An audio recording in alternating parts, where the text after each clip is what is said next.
মায়া উঠিলা? অঁ ময়ো কামলৈ যাওঁ। এই ভাতকেইটা মই একেবাৰে বনাই থৈছোঁ। তুমি উঠি গা পা ধুই ভাতকেইটা খাই পঢ়াত লাগিবা দেই। আৰু মোৰ অহা অকণমান আজি দেৰি হ'ব। মই জনাম বাৰু। বাকী কোৱাচোন, বজাৰৰ পৰা কিবা আনিব লাগিব নেকি? অঁ হেৰি কৰিবচোন, এই হাইলাইটাৰ দুটামান লৈ আহিবচোন। আৰু নিউট্ৰিচাইজ বিস্কুট কেইটামান লৈ আহিব। ৰাতি পঢ়োঁতে চাহৰ লগত খাবলৈ লাগে। বাকী কিবা লাগিলে মই বাৰু আপোনাক ফোন কৰি জনাম দিয়ক।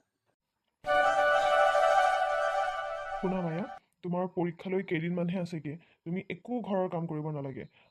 যি কৰিব লাগে গোটেইখিনি ময়ে দিম। আৰু তুমি কিবা খাব মন গ'লেও মোক ক'বা, কিবা কিতাপ বহি প্ৰয়োজন হ'লেও মোক ক'বা। মুঠতে তুমি ভালকৈ পঢ়া পৰীক্ষাটো। ৰিজাল্ট কি হয় বাদ দিয়া, কিন্তু তুমি তোমাৰ নিজৰ বেষ্ট দিয়া, 100% দিয়া দেই। ঠিক আছে দিয়া, তুমি যোৱা, দৰ্জাখন মাৰি ল'বা দেই। আজিকালি দিনকালৰ গতি ভাল নহয়। মই যাওঁ বাৰু। ঠিক আছে বাৰু, হ'ব যাওক। হেৰি নহয়, আজি কি বনালেনো? আজি আজি মই পটল, ৰঙালাও, জিকা, আলু এনেকৈ মিক্স ভাজি এখন বনালোঁ। তুমি ভাল পোৱা নহয়? আৰু ভাতো বনাইছোঁ, আৰু এইফালে হটকেছত ৰুটিও থৈ দিছোঁ। তুমি যি ভাল পোৱা তাকে খাবা। আৰু বাদাম তিয়াই থৈছিলোঁ দেই, সেয়াও খাবা মাজে মাজে। বাৰু হ'ব দিয়া, মোৰ দেৰি হৈছে। তুমি যোৱাচোন, যোৱা। মই থাকোঁতে তুমি ভিতৰত দি গৈ দৰ্জাখন মাৰি লোৱা। সোমালানে ভিতৰত? দৰ্জাখন মাৰি লোৱা। অঁ মই যাওঁ, কিবা লাগিলে ফোন কৰিবা। অ'কে, যোৱা যোৱা, পঢ়া। Good morning sir.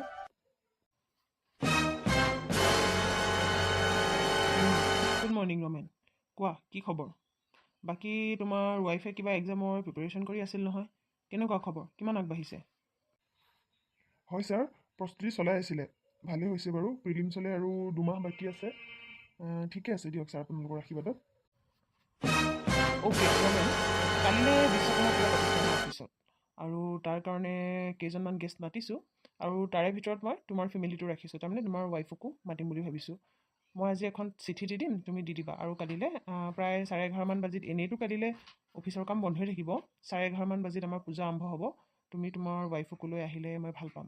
হেৰি কৰিবাচোন, নহ'লে তেওঁৰ ফোন নম্বৰটো দি দিবা, মই তেওঁক ফোন কৰি মাতি দিম। হয় নেকি? ঠিক আছে ছাৰ। এনে বাৰু মই তাইক বিয়া সবাহ ক'তো বা এনেকুৱা পাৰ্টি চাৰ্টি লৈ নাযাওঁ। মানে কি, ওলাই কৰি গ'লে এই পঢ়া মনটো উঠি যায় যে, সন্ধিয়া তাই পঢ়িবলৈ ইচ্ছা নকৰে। ঠিক আছে বাৰু ছাৰ, আপুনি মাতিছে যেতিয়া মই কেনেকৈনো না কৰিম। হ'ব, মই ফোন নম্বৰটো দিছোঁ, লওকচোন। 9954852061। অঁ ঠিক আছে, হ'ব।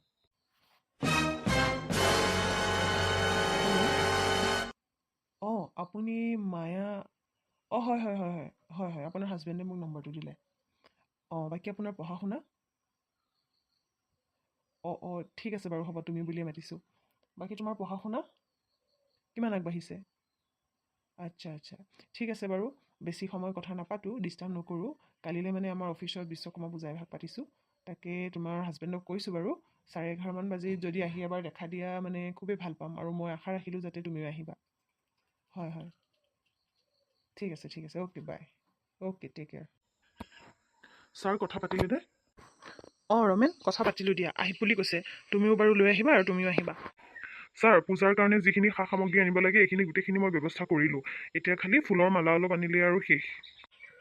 ঠিক আছে ৰমেন, ফুলৰ মালাখিনি গোটাই থৈ তুমিও যাবাগৈ।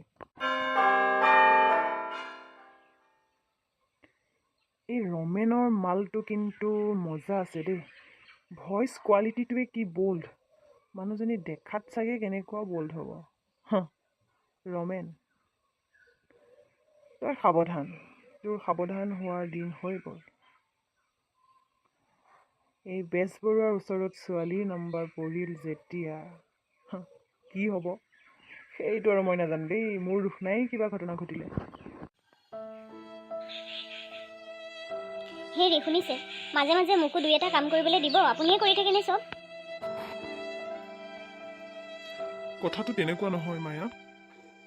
কামটো তুমি আকৌ কৰিব পাৰিবা। আৰু কি আৰু, তুমি কৰা মই কৰিলে কি কিবা সলনি হৈ যাব নেকি? নাযায়তো।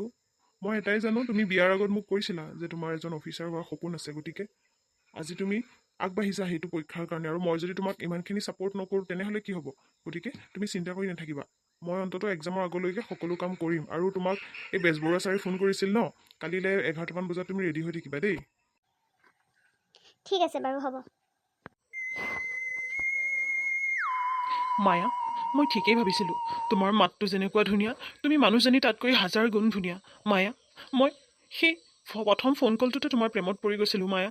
মায়া মোৰ কি নাই প্লিজ তুমি মোৰ লাইফত আহা প্লিজ তোমাক মই বহুত ডাঙৰ অফিচাৰ বনাম তুমি ভাবাতকৈও ডাঙৰ বনাম তুমি বিবাহিত যদিও মোৰ কোনো আপত্তি নাই প্লিজ মায়া প্লিজ তুমি ৰমেনক ডিভোৰ্চ দিয়া ছি আপুনি কি কথা কৈছে এইবিলাক আপোনাৰ বেয়া লগা নাই এগৰাকী এমপ্লয়ী ৱাইফক পূজা খাবলৈ মাতি এনেকুৱা কিছুমান প্ৰস্তাৱ দিবলৈ মইতো আপোনাক তেনেকৈ ভবা নাছিলোঁ ভালকৈ আপোনাৰ লগত ফোনত কথা পাতিলোঁ ন সেইকাৰণে আপুনি ভাবি ল'লে যে মোৰ চাগে কেৰেক্টাৰ বেয়া আৰু মোক আপুনি ইজিলি পাব হয়নে চাওক মই মানিছোঁ মোৰ মানুহজন দুখীয়া হ'ব পাৰে কিন্তু মোক তেওঁ কোনো গুণে কম মৰম কৰা নাই মোৰ সপোন আছিল কাৰণে তেওঁ মোক আজিলৈকে এটা সন্তানৰ বিয়া হোৱা 5 বছৰ হ'ল আজিলৈকে এটা সন্তানৰ দিবান কৰা নাই যাতে মোৰ পঢ়া সপোনটো সন্তান হোৱাৰ পিছত মই যাতে কমপ্লিট কৰিব নোৱাৰিব পাওঁ সেইকাৰণে বুজি পাইছে গতিকে এনেকুৱা এজন স্বামীক মই কেতিয়াও ধোকা দিব নোৱাৰোঁ আৰু আপোনাৰ লাজ লগা নাই এগৰাকী বিবাহিতা মহিলাক পূজা খাবলৈ নিমন্ত্ৰণ দি এনেকুৱা প্ৰস্তাৱ দিবলৈ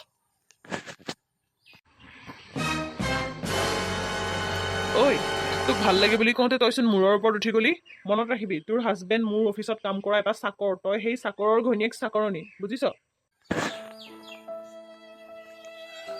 হ'ব পাৰোঁ চাকৰ হ'ব পাৰে চাকৰণী হ'ব পাৰোঁ বুজিছে কিন্তু লোকৰ বিবাহিত মহিলাক এনেকৈ বেয়া প্ৰস্তাৱ দিয়া স্বামী নহয় মোৰ বুজিছে বেলেগ মাইকী মানুহক চকুলে চাই কথা নকয় এনেকুৱা বুজিছে আপোনাৰ নিচিনা এনেকুৱা অভদ্ৰ লম্পদ নহয় আৰু মোক চম্ভালি কথা ক'ব দুখীয়া হ'ব পাৰোঁ আত্মসন্মান আছে বুজিছে তেনেকৈ কথা নক'ব কিন্তু ঠিক আছে নালাগে আপোনাৰ ঘৰত কাম কৰিবলৈ বেলেগত হাজিৰা কৰি খুৱাব মোক বুজি পাইছে